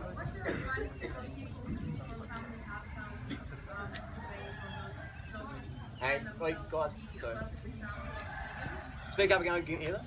I mean, I met some people who think that they're not a good example of vegan, and that keeps them from speaking up about those issues and labeling themselves and stuff like that. What have you? Well, many people say me and Freelee are bad examples of veganism, and then we destroyed the vegan movement. But the Google data suggests otherwise. And the thousands of comments. And the people that stop us every day suggest otherwise. It doesn't matter who you are, what you look like, what race or religion, creed, credit, status quo, whatever. Everyone has something to learn from you. And some people might learn better from you or us or anyone else. So to use the excuse, I'm not such and such, so I can't take action, that's a perfectionism mindset. And perfectionism is the lowest state because perfectionism is not fucking attainable. So I would say just take action, avoid critiquing yourself too hard, and just bang out some vids. Yeah, I had people telling me for years, they're like, oh, you don't look like a vegan, you don't look like a fruitarian, why are you so fat? I had that for years. Yeah. So it didn't stop me, you just got to do it. Again, as cliche as it sounds, you could be dead tomorrow. Could be dead today. Just get the fuck over it. Someone says to me, you've never won the Tour de France, how can you give cycling advice? And if I won the Tour de France, I'd have to win it fucking 5 times before I could give them advice. So someone's always going to say, you're not good enough. Yeah. And we need different examples anyway. Everyone needs to do something, you know? Everyone's got a gift to share. And if you're like at the start of your journey, then you can inspire other people who are at the start of their journey as well. You know? Julia? How do you balance like time on social media with your life? Because I find myself constantly being on Tumblr answering questions, constantly on Instagram, on Snapchat, on YouTube or something. And how do you have like work times in the day when you work on the internet and then live your private life? So for example, you do 2 hours in the morning and then 2 hours in the afternoon. How do you manage that so it becomes healthy? It doesn't get out of hand because you have so much work to do online. Yeah, I did that for a while where I was a little bit crazy and I was staying up too late and it was just affecting like my life, my health, yeah. So now it's like kind of loose, like I don't have times where I'm like, okay, I've got to be on YouTube between 12 and 4 and like that. Maybe it's a good thing. Maybe that would be good for me to do that, but at the moment I go with the flow and it seems to be working well. I would say one good tip is maybe have a cap where everything's off at 8, 9 p.m. There's no scrolling, there's no reading, there's no phone on, off. Remember we tried to Shut do it that? down. That's a good one. We tried to do that. We tried to do that, but that's a great aim to have. It is good. It's a great direction. It's a great emphasis to have. Because if you don't look after yourself enough, then you can't give to others. You can't give to You're others. not going to be effective, you're going to burn out, go off the internet. Like we see so many people burn out, you never see them again. Yeah. Like their channel was doing well and then months later they're not even relevant, there's no one there anymore. No one's home. And during the day, like not like when you shut off the internet at like 8 o'clock, okay, but during the day, like how do you control not to answer Tumblr questions all the time? Because yeah, I find it easy, but I'm not really on Tumblr. I answer them more on YouTube and Instagram, but Harley's on Tumblr all the time. And now I'm on Patreon, Now I'm on Patreon. Snapchat. What are you up to now on Patreon? Getting money to update my prison cell. Gotta buy like a sound system and shit. Wi-Fi. Wi-Fi ain't cheap in prison. So you find a balance. But I would say the best contributing avenues is number 1 would be YouTube. Number 2 would be Tumblr. So YouTube should always be the focus in my opinion. People stop us on the street, not because of an Instagram post or a Tumblr, it's like, I saw your video. Then I bought your book, I read your book. Helped me change my life around. So yeah, so Tumblr is a great one. But I'd say number 1 in 2016, YouTube. Tumblr. What about Facebook? Facebook, I think, is okay, but it's still good. dying off a bit. But I mean, I looked at my analytics and I saw that a lot of my views are coming from Facebook still. So I was really surprised by that. A lot of my views on my YouTube videos. So they're getting shared a lot still. I wouldn't completely neglect it. Would you say YouTube's number one? YouTube's number one. Number one. So Yeah. there you go. If you've any doubt, just focus on YouTube. Focus on like the real deal. YouTube. YouTube's the main. YouTube's the rice. YouTube's the bananas. Everything else is like a little bit of chili sauce, a little bit of sugar sprinkle, a little bit of cinnamon. But YouTube is the rice, is the banana, is the mango, is the potato, the corn. YouTube. Feast motherfucking daily.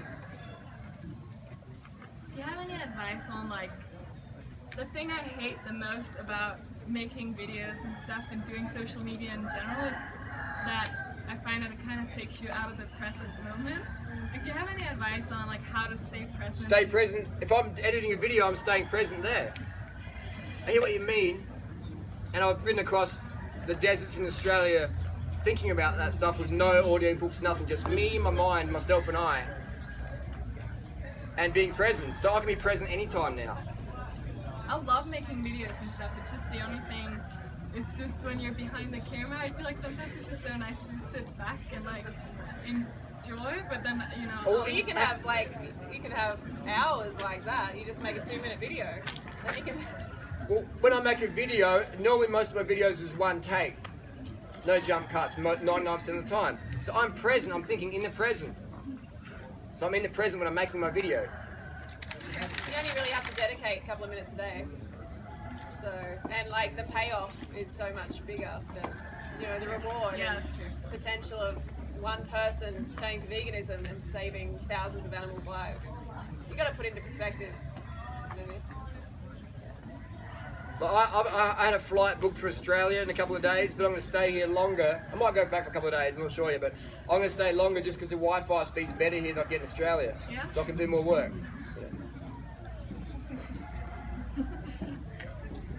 Probably take me like 3 days to upload a Yeah. 2-minute video back then. Yeah. Not the best. Questions? But you can always be present, no matter what you're doing. Always be present. Because you're in the moment. It's now. If you're editing, you're editing. If you're editing going, oh, I wonder what people are going to say about this, you're not really being too present.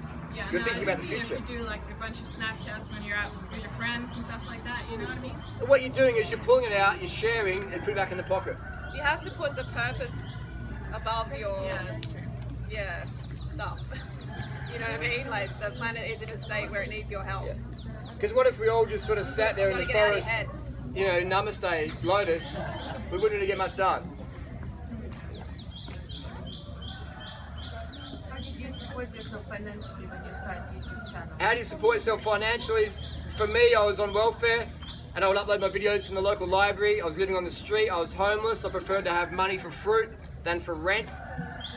And so I just travel around Australia with my bicycle, I'd come to Thailand, and I was just living on welfare and uploading from the internet cafe or local library. And You can start planning now and like save money at the current job that you're yeah, at. you don't need to quit your job to be successful on YouTube. Have you got a job at the moment? I actually got a job in the same thing with money to stay here for a while. Good, yeah.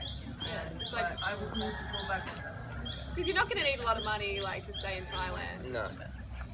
You can do it very cheaply. Like Robin lives in a closet wherever Robin is. He pays like how much do you pay a month? 1,500. So what's that like in? It's like 50, 60 Aussie dollars. About 60 Aussie dollars a month. 60 Canadian. Is it So- Just do it. YouTube pays it. Yeah, YouTube pays it for him.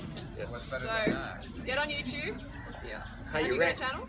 Not yet, I'm going to start. Yeah, that's like. I had like full-time job. I mean, if you make $100 from it, $200 a month, like that's gonna be a huge. It can go a long way in Thailand. A long way.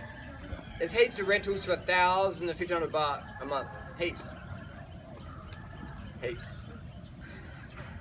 Robin had a troll on his channel being like, you can't take those kinds of rooms, like, that's what, the poor people have, like, I'm like, have you ever been to It's like you're Chiang Mai? being- You know how many rooms there are available here? It's like you're being criticized no matter what you do. You know what I mean? It's like they'll find something.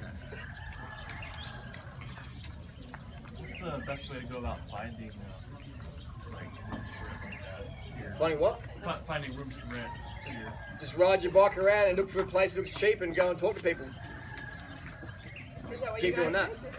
Just It's ride the around. best way to just get on your bike and just go into every place. Takes 2 minutes, just walk in, you have a room, check the room.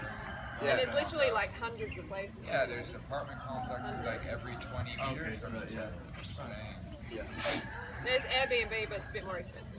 When the why is strong enough, the how comes instantly. Yeah. So when you need to go to the toilet, I'll go to the toilet in 10 minutes. I should go to the toilet. Where's the toilet? Versus you're holding your pants because you're about to crap yourself or piss yourself on the plane or whatever. Then when that why becomes strong enough, the how comes instantly. So often it's about motivating yourself, creating urgency, a sense of urgency, realizing that we might not be awake tomorrow. We may wake up dead. And creating that sense of urgency definitely helped me avoid sleepwalking through life. And when you create a sense of urgency, it's not about being stressed. It's about like, okay, come on, let's keep going. Let's avoid distraction, let's keep going. Let's focus on what matters here. Let's keep pushing.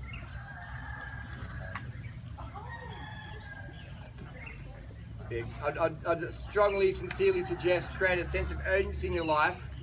It doesn't make you manic or out of balance, but it just goes, okay, there's things, there's work to be done, let's get onto it. Let's get onto it. To find the balance, so you're not like me up till 4 AM on the internet. Sometimes. Questions? Did you eat refined sugar when you were on welfare? No, I was back then I was full fruitarian, and that's why I was homeless, because I could either afford organic fruit or I could afford rent. So I'd spend literally almost all my welfare money on organic fruit. What was your meal plan? Organic fruit. The best organic fruit I could buy. What was for breakfast? Whatever I could get that was tasty. So maybe oranges or bananas, or depends where it was. Liters of orange juice. Yeah, it depends where I was at the time. We ate pretty good. Mm. And we were friends with the organic fruit shop owner. And we stayed with him as well in his backyard. You still talk to those two fruitarians that don't drink water at all? No. Mango. We would talk mango and cavetta. I wouldn't talk to him. I would say g'day. I might. But Oh, she's a lunatic. She's an absolute lunatic. Yeah, you're crazy. I don't have time for those people anymore. Yeah. When was your last raw day, Harvey? my last raw day was I think the day after the Internon when I felt a little bit crook. Oh yeah. So just boom. It's good. Joey did Duinton yesterday. Yeah, the hard side. How many people have done Duinton? Put your hand up. God, heaps. A lot of people, wow. And there's a lot of people have gone home since. Yeah, they went the back way too. Sick. Back way is the only way. Ooh, it's a new way. Yeah. You're soft if you go the front way now. It's just so beautiful. Yeah. It is a beautiful road. Make sure you have a 36 or a 40%. You're good to go. Tomorrow. What's that? Who wants to do Internon tomorrow? You're better off in small groups. You know, that's why I haven't hyped that too much, because you're better off in small groups. The bigger the group, the more the danger. Because the people's more fatigued, people are crossing wheels, people are trying to hang up. If you just go maybe 2 or 3 of you, it's a lot better. Or even solo.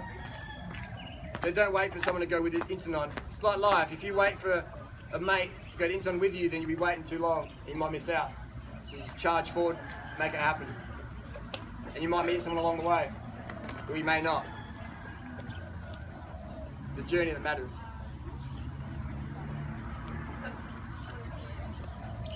Questions? Yo, Russia. How do you pick music for your videos? How do you pick music? Yeah, and like avoiding copyrights.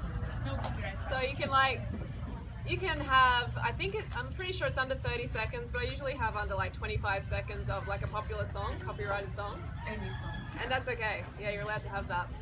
It might come back and bite you in the ass later on, I don't know. You know what I mean? They might have some new rule in the future or some detection device that detects it, but at the moment that's completely fine. And I do that in some of my vlogs. If you're starting out though, just don't use music. You don't even need to use You got the music. free library. Yeah, use the YouTube free library if you want. Yeah, there's like a few. Like there's like also another YouTube channel that has like really good free music. What's it called? No copyright sounds. Okay, there you go. What is it? No copyright sounds. Oh, okay, thank you. It's like electric music. Do you like it or? Yeah, it's not bad. You don't really need music. I mean, I'll use it occasionally, but my videos with millions of hits didn't have any music in there. You can add something. It can add atmosphere, it can add intensity, it can add passion, emphasis, but I don't think it's essential. Don't go, oh, I couldn't find a good music track today, I'm not going to upload. May as well just voice over instead. Yeah, just sing. People want to hear your voice. Just get like a bean can and make your own music. Oh, yeah. Shake the beans, you know. Whatever. Music's music. On SoundCloud, there are a lot of beginning artists that give free music. Yeah, okay. How do you find them though? Like I always go Got a there. Casey and Neistat's channel over. they're like copyright and you know Yeah. it's a bit of a mess. There True. needs to be one like maybe there's like one channel on there that has Yeah. a group of them. Yeah. I need to get a link to that. There's some website that I think everyone uses that just has loads of copyright-free music. There's also Danos songs, but he's kind of got like a bit old schoolish style. If you want that. You can always get Justin Bieber. Huh? You can Justin always Bieber. choose Justin Bieber. It's copyrighted. Like Oh, I see. 25 seconds or less, you can. Yeah.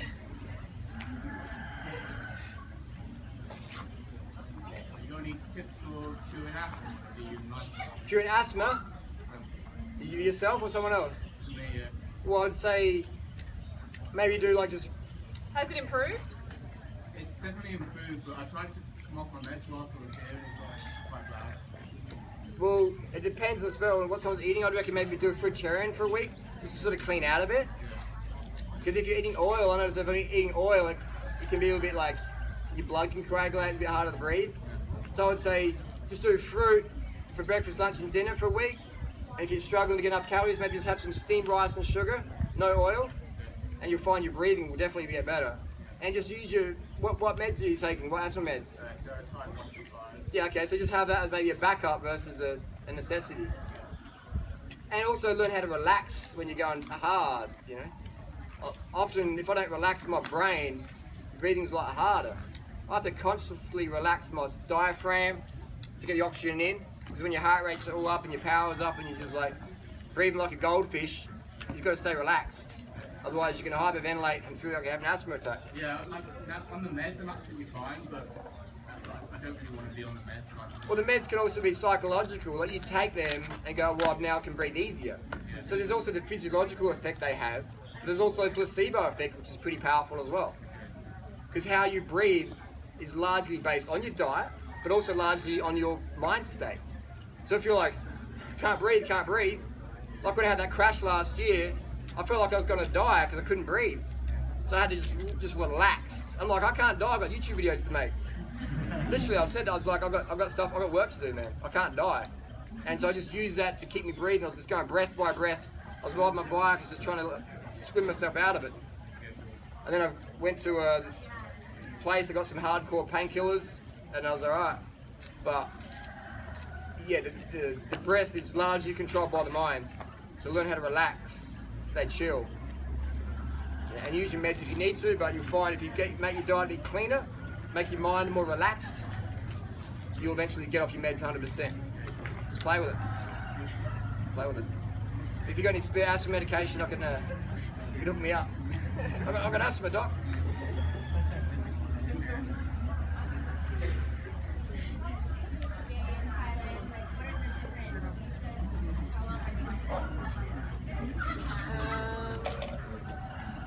Depends what country you're from. The question is the visas, or what country you're from, etc. Depends. You're better off ringing up the local Thai place. Is that your question? The visas and stuff? Yeah. Yeah. So it changes all the time. Yeah, even the location of the visa place changes all the time. So you're better off getting the latest information from the local embassy, etc. Or the web. Yeah, just Google it up. How do I stay longer in Thailand? Make some phone calls, make it happen. You don't want to get to the immigration stamp and go, oh, I didn't know. You're like, well, we're going to blacklist you from Thailand for a year. So, yeah.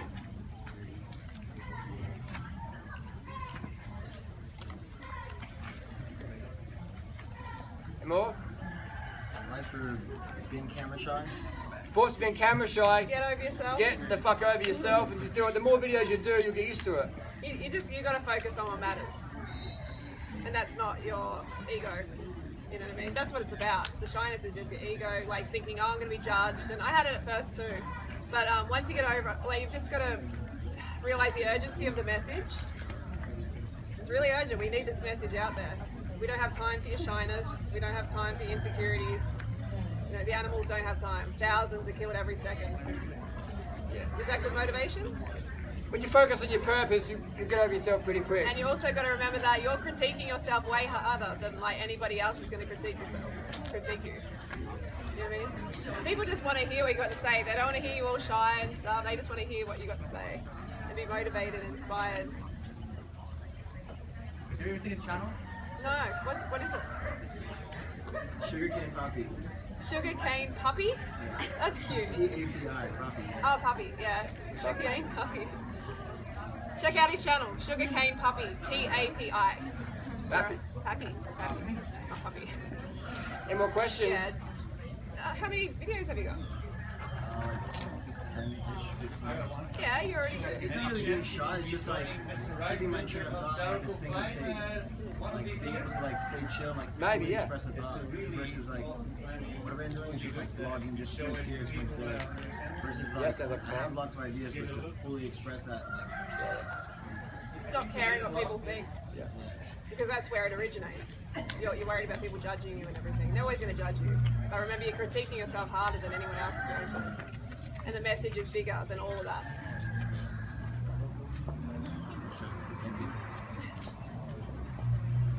What did he say? That's not exciting.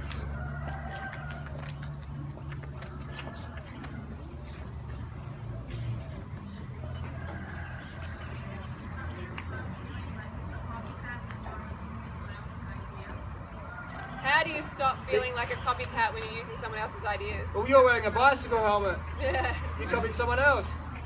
And you're wearing clothing. You copied someone else. You came to Thailand. You copied someone else. You're a terrible person. Terrible. Get original. Go and die in a hole. You should basically get a piece of cardboard with a broomstick and then paddle your way to Thailand. There's no original. That's original. There's no original ideas left anymore. Everything's been said before, read before, made before, pretty much. Just keep going. Add your bit of flavour to it. Yeah, that's just silly. Smart people are the ones who like take good ideas and run with it. Cook up a bowl of rice and add your flavour to it. Yeah. To not use rice because someone else is doing it. To not do YouTube because someone else is doing it, that's just stupidity. You'll starve.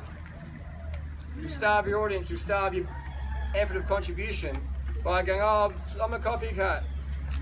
There's plenty of people out there who don't care about that and they've copied our template, our advice, and they're doing really well. It's just another excuse not to step up. Yeah. That's what it is. It's another excuse. If you follow our advice, you'll do well. Who cares if someone calls you a copycat? Fuck it. Everyone copies. How did we learn to fucking speak English or whatever? We copied our parents. Everyone's a fucking copycat. If you're not, you're either a liar or you're totally delusional. Everyone copies everyone. That's how we learn. Yeah, Saoirse gets it all the time. That, oh, you're just a Freelee wannabe. You're copying Freelee, blah, blah, blah. She's like, fuck it, I don't care. She just keeps going because she's got the message at the forefront of her mind when she does a video. Yeah. Not about what some random, like, faceless avatar thinks. So keep the message at the forefront of your mind always. Focus on your contribution versus approval. Especially with basic stuff like that. Getting sunny. Much stuff. Is that a light? This Facebook group for this event, is that like a good place to put videos from this festival? Yeah, if you want the videos are about the festival, put them on the group. Yeah, because it would be nice to find, I'm sure there's a lot of smaller YouTubers here, and to find each other. That's what we do. Yeah. Like some people have posted content that's not relevant and I've just sort of deleted it or whatever. There is a thread where, like, maybe we should just have a thread where you can just post all your videos about anything, like just, one thread underneath. Let's keep it relevant to the festival, otherwise it'll be like, My dog chewed my brother's slipper. Yeah, but if it's in one thread, it's like, you know what I mean? Like it's just kept into that little. Yeah, I hear you, but let's keep it specific, and then that way people are motivated to make a video that actually has a message versus the dog eating the slipper. Who saw that picture of the squirrel, the stuffed raccoon yesterday? You know, this little like squirrel, this like soft toy. Oh, yeah. It's pretty cute. Yeah. The squirrel going crazy on this little soft toy. Really? It's quite cute. Playing with it? Yeah.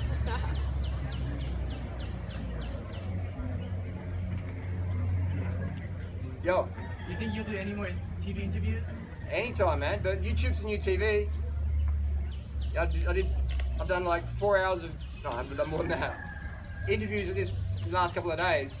That's TV, man. YouTube's a new TV. In the US now, YouTube gets more watch time per day than TV. Just as of recent. That interview I did though was really good for my channel.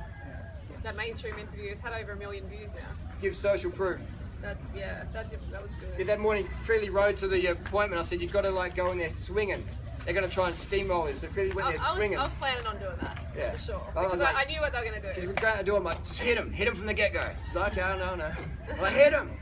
And I was texting her just How do I full sign gas. up to go on the news? What's that? How do I sign up to go on the news? How do you sign up? Yeah. You just gotta Get a harass social them. media following, I mean, and like, they'll call they you. contacted me. They'll call you. You be controversial enough for long Okay, enough, I will. and they will start to contact you. I will. Or you can just message them. Like, What are your thoughts on eco products? oh, that was a quick like subject change. Eco products, they're good. Yeah, anything that's eco, good for the environment, the planet. It's good stuff. It's a better option. Are they perfect? No. Is it better? Yes. Oh my god, I get it. Yeah. Is anything perfect? No. Go with better and best. What's the brand of your microphone? What brand is the microphone? Yeah, the external one.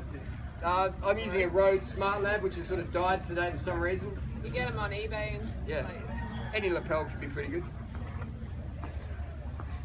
A couple more questions, we'll wrap it up, and we'll still be hanging around during the week and stuff like that. So if you do have any questions, come up and ask us. festival goes on. We don't bite very hard. How long do you stay here? How long we stay here? Don't know. Not sure. Live in the moment. Live in the moment. Take every day as it comes. How long do you think in time frame for next year's festival? Like 6 months maybe? How long what? For next year's festival. The time That duration? might be pushing it a bit. I would say I would Fewer like days every day for 6 months. I would like at least probably Do a 6 break, weeks. a 1 week break. Let's talk about it. Yeah. I reckon 6 weeks would be a good one. I can handle 6 weeks. Just do a break at some point. Just give yourself like The a break week is off. during the middle of the day.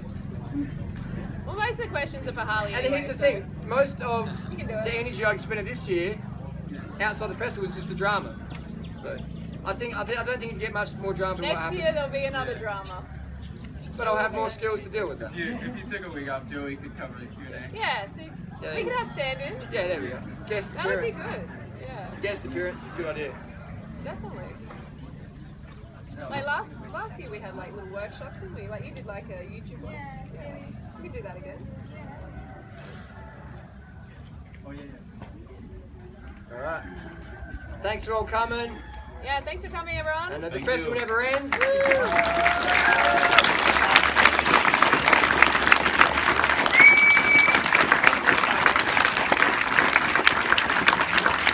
The festival never ends. It keeps on going. It stays in Chiang Mai. It goes home with you. It goes on your smartphone with you. The festival never ends. This is not goodbye. This is hello. This is the start of a new thing. Make it fucking happen. Have fun. Carve the fuck up and get it fucking done. See you soon.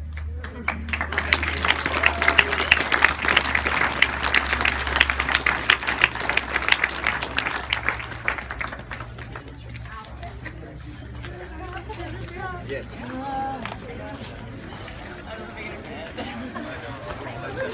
Harley, you doing